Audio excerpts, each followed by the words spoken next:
What we want to see is the golfer move into the red line, rotate his body around and through the red line so that the center of his lower body, the legs, is at the red line before impact. So let's see what he does there. We'll clear this out, draw the red line back in again. And let's just watch the swing in slow motion. Pretty smooth takeaway. Nice. Good width there. Good wrist hinge. Camera's doing a little bit of weirdness there. Down through. Now notice he starts moving into the red line, then stops. And what then he ends up doing here is what we call the chicken wing, where the left elbow starts going up and the right hand gets under the golf club. Instead of rotating through, the hips first, again, hips first through the shot. The shoulders are going first. The shoulders have out-rotated the hips until about here.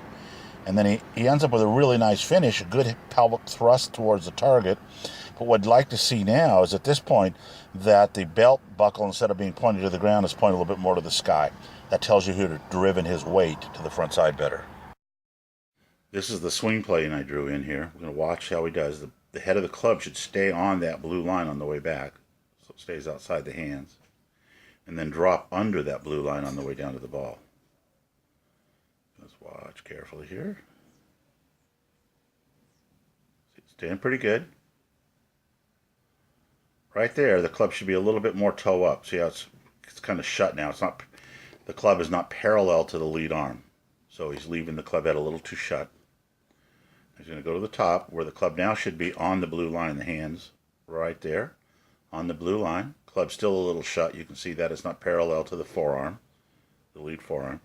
I should lay it off a little bit. It's coming a little bit to the inside. Not bad. See, it's a little to the inside. But you can see he looks a little stuck there. He's not rolling into his back foot at all. See, he's got to roll the back foot to the inside, push off the back heel. He's stuck right there. He's back on both heels. And then rotate on through the shot to a finish. He's got the finish down pretty good. I'm going to draw in the power line right down the lead side here. And we're going to see how much dynamic leg action he's going to get moving into the power line. Let's see how wide of a takeaway we can generate here. Not too bad.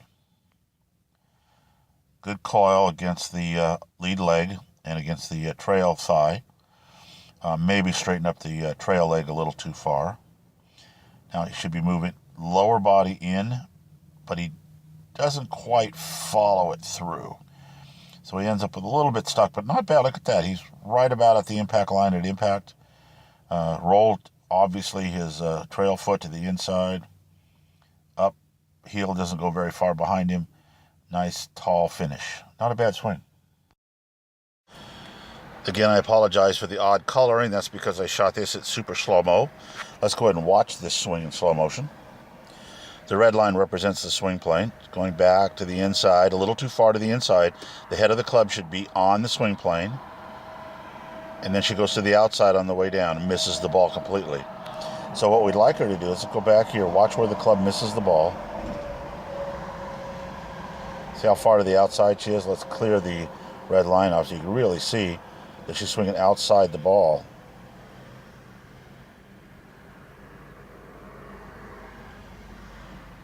So her hands are up. So let's go back to the setup position.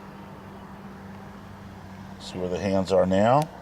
We'll draw that, put a little square where the hands are. And let's see where she goes on the downswing.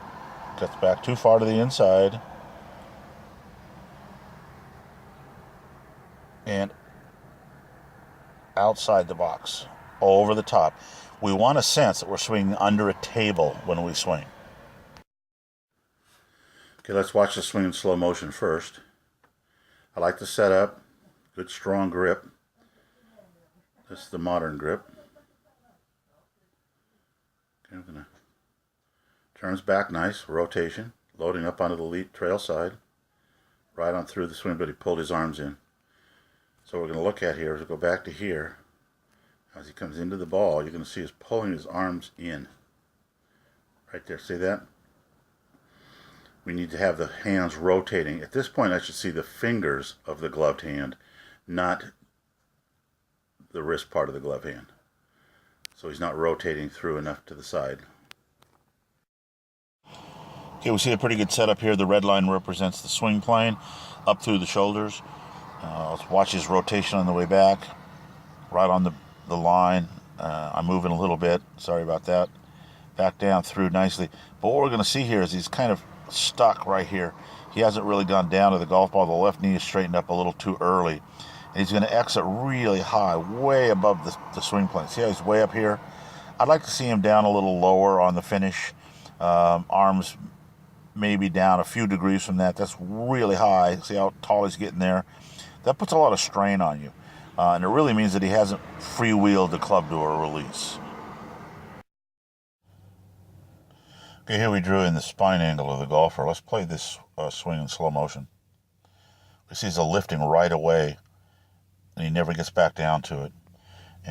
So what we have to do is we have to watch that we stay on our spine angle throughout the swing. So he's lifted from there.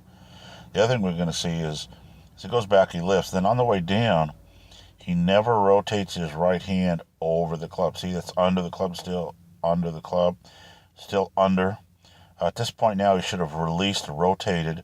The left elbow should be at the ground, and you'll see right now it wasn't at the ground. It's sticking out behind him.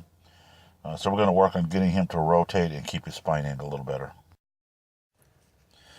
This is a new golfer, and we're going to see that the color's a little distorted here because I shot it in as slow motion as I could generate.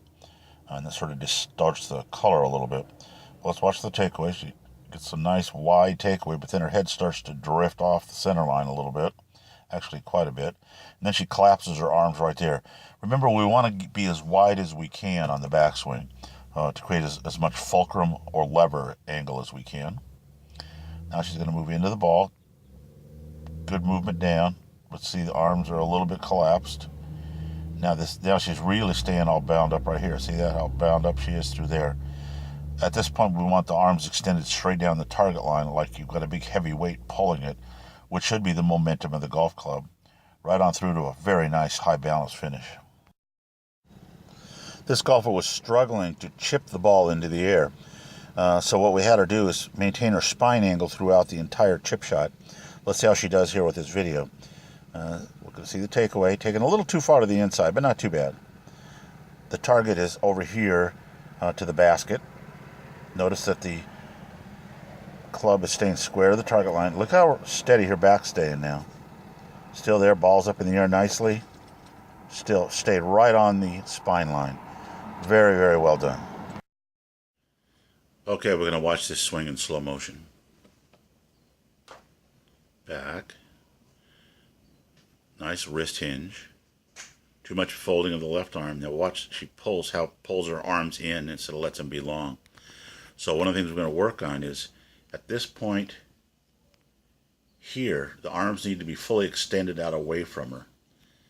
And here they need to be long. See how she's folding both arms coming into the impact zone? That's what we're going to work on.